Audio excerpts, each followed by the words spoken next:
আসসালামু আলাইকুম, welcome back to my new video. আশা করি সবাই ভালো আছেন। তো বহুদিন পর একটা লং ভিডিও নিয়ে চলে আসলাম।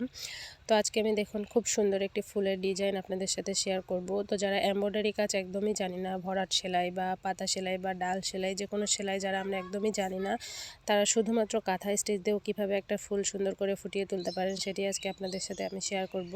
তো আমার ভিডিওগুলো যদি আপনাদের ভালো লেগে থাকে অবশ্যই কিন্তু একটা লাইক দিয়ে ভিডিওটি দেখা শুরু করবেন। তো দেখুন প্রথমে আমি এখানে একটা ফুল এঁকে নিয়েছি, আর সেলাই করার জন্য এখানে সুতি লাচ্ছি সুতা নিয়েছি 2 তার। তো ফুলটা এঁকে নেওয়ার পর প্রথমে ফুলের যে বর্ডারগুলো আছে সেগুলো আমি এখানে কালো সুতা দিয়ে করে নিয়েছি। তো যেহেতু আমার এখানে কাপড়টা ক্রিম কালার, তো ক্রিম কালারের উপর কিন্তু বর্ডারটা কালো সুতা দিয়ে করলে অনেক বেশি ফুটে ওঠে, কারণ মাঝখানে আমি এখানে দেখুন 2 তার খয়েরি কালার সুতা নিয়েছি।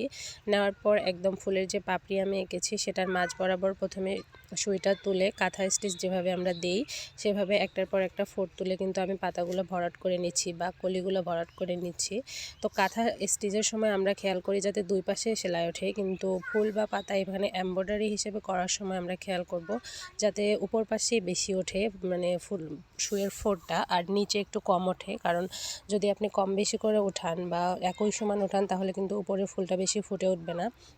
তো কাঁথা স্টিচ দিয়ে যখন আমরা কোনো কিছু ভরাট করতে যাব চেষ্টা করবেন যাতে উপরের স্টিচগুলো একটু বড় হয় আর বেশি ফুটে ওঠে, আর নিচের স্টিচগুলো একটু ছোট হয়, তাইলে কিন্তু দেখতে বেশি সুন্দর লাগে।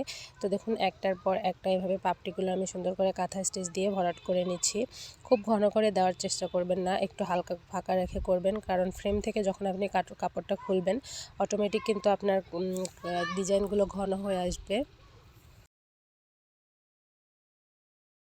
তো ভিডিওর কোনো অংশ যদি আপনাদের বুঝতে অসুবিধা হয় অবশ্যই কিন্তু কমেন্ট বক্সে কমেন্ট করবেন। তো আমি এটা এখানে একটা হাতের কাজের জামার জন্য এমব্রয়ডারি করে নিচ্ছি। তো এই জামার কাজ কিন্তু এখনও অনেক বাকি। পাতার সেলাইটা আমি নেক্সট ভিডিওতে আপনাদের সাথে শেয়ার করব।